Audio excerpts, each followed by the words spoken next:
Am revenit la conviețuiri, doamnelor și domnilor. Ziua Mondială a Dansului din 29 aprilie a fost instituită de UNESCO și reprezintă o pledoarie artistică ce depășește granițele politice, culturale și etnice. Este un moment al creativității și al viselor care se transformă în realitate. Cel puțin în cazul lui Cosmin Dima, dansatorul de etnie romă, pe care îl cunoașteți în minutele următoare.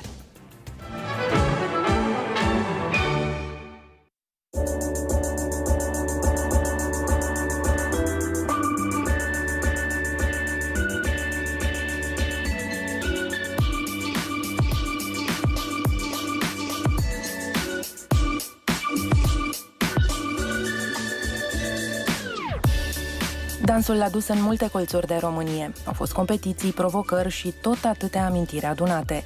Cosmin Dima s-a născut în 1997 la Sfântul Gheorghe, în Covasna. Provine dintr-o familie foarte săracă de romi și multă vreme s-a simțit marginalizat. Poate de aceea dorința lui de a le demonstra tuturor că poate ajunge departe a fost atât de mare. Dansul e drumul lui acum. L-a descoperit în adolescență când a început să meargă la Palatul Copiilor din Sfântul Gheorghe, unde lecțiile erau gratuite. Sub îndrumarea profesoarei Eni Molnar, Cosmin a făcut pași importanți nu doar în lumea dansului, ci și în viață. A învățat cât de mult contează să ajuți, să fii tu însuți un exemplu pozitiv și să nu renunți la vise, oricât de imposibile ar părea la prima vedere. După 7 ani de dans modern, Cosmin Dima s-a îndreptat spre hip-hop street dance. Are deja în palmares câteva premii naționale și internaționale câștigate la competiții din Croația sau Spania. În plus, a fost și profesor de dans modern pentru copiii din satele de lângă Sfântul Gheorghe și chiar a jucat într-un spectacol de teatru despre oameni și cartofi în regia lui Radu Afrim. În prezent, Cosmin Dima este bucătar și dansator la asociația Love to Dance.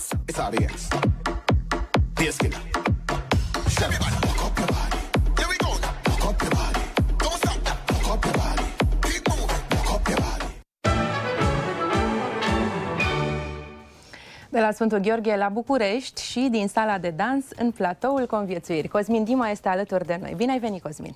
Bună ziua, bine v-am găsit și mulțumesc pentru invitație. Eu mulțumesc că ai bătut drumul din Sfântul Gheorghe până aici la București să povestim despre Ziua Internațională a Dansului, să povestim despre tine, pentru că tu însuți ai o poveste captivantă, o poveste despre speranță, o poveste despre a nu renunța la vise. N-a fost întotdeauna așa ușor. Nu, n-a fost întotdeauna așa de ușor, pentru că în copilărie a fost foarte greu, mai ales în copilărie, pentru că oamenii erau foarte rasiști, mă marginalizau foarte mult din cauza etniei mele și din cauza că eram foarte sărac și oamenii săraci nu reprezintă interes social, din păcate. Erai și sărac și rom. Da, aveam ambele combinații pentru a fi marginalizat. Dar am trecut peste faptul că sunt și am fost sărac și am spus că o să dovedesc tuturor oamenilor că o să fac tot ce îmi stă în putință pentru a deveni cineva de apreciat. A trebuit cumva să le demonstrezi altora, tocmai pentru că tu aveai aceste rădăcini etnice, de acolo a venit dorința?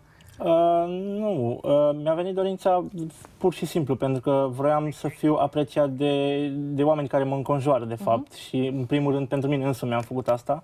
Am avut dorința de a fi un exemplu pozitiv pentru generația următoare care va veni, pentru copii care o să fie ca mine sau vor fi ca mine, săraci, nu-și găsesc drumul, nu știu, n-au un pildă sau... Pentru tine, cine a fost acel exemplu, acea pildă? Pentru că, iată, ai pornit de la zero și nu mă refer aici doar la situația materială.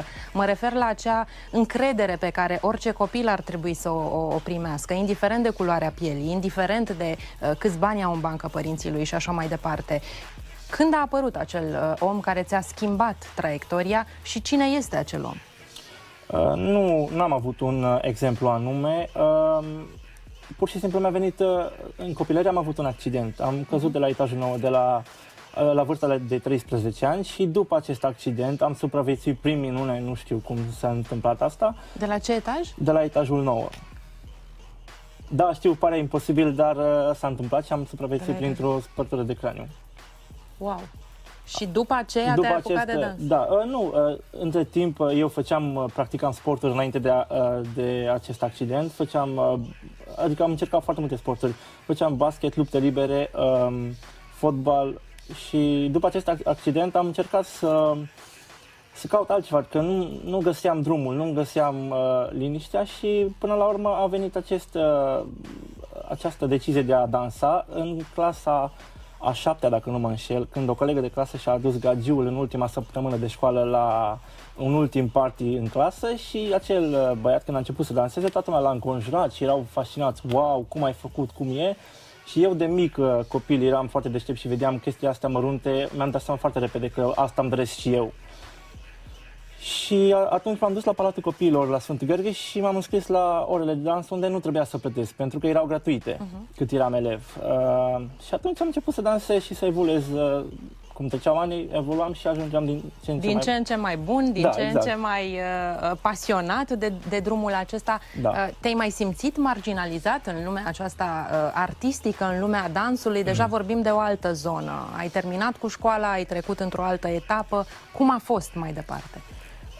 La început a fost foarte greu pentru că eram singurul băiat din echipă și fetele mă secau într-una. Erau băiați nu era că aveai rădăcini etnice rome, era pentru că erai băiat. Da, acum a venit altă problemă și la început a fost foarte greu, dar îmi plăcea ceea ce fac și îmi plăcea că am crescut printre fete.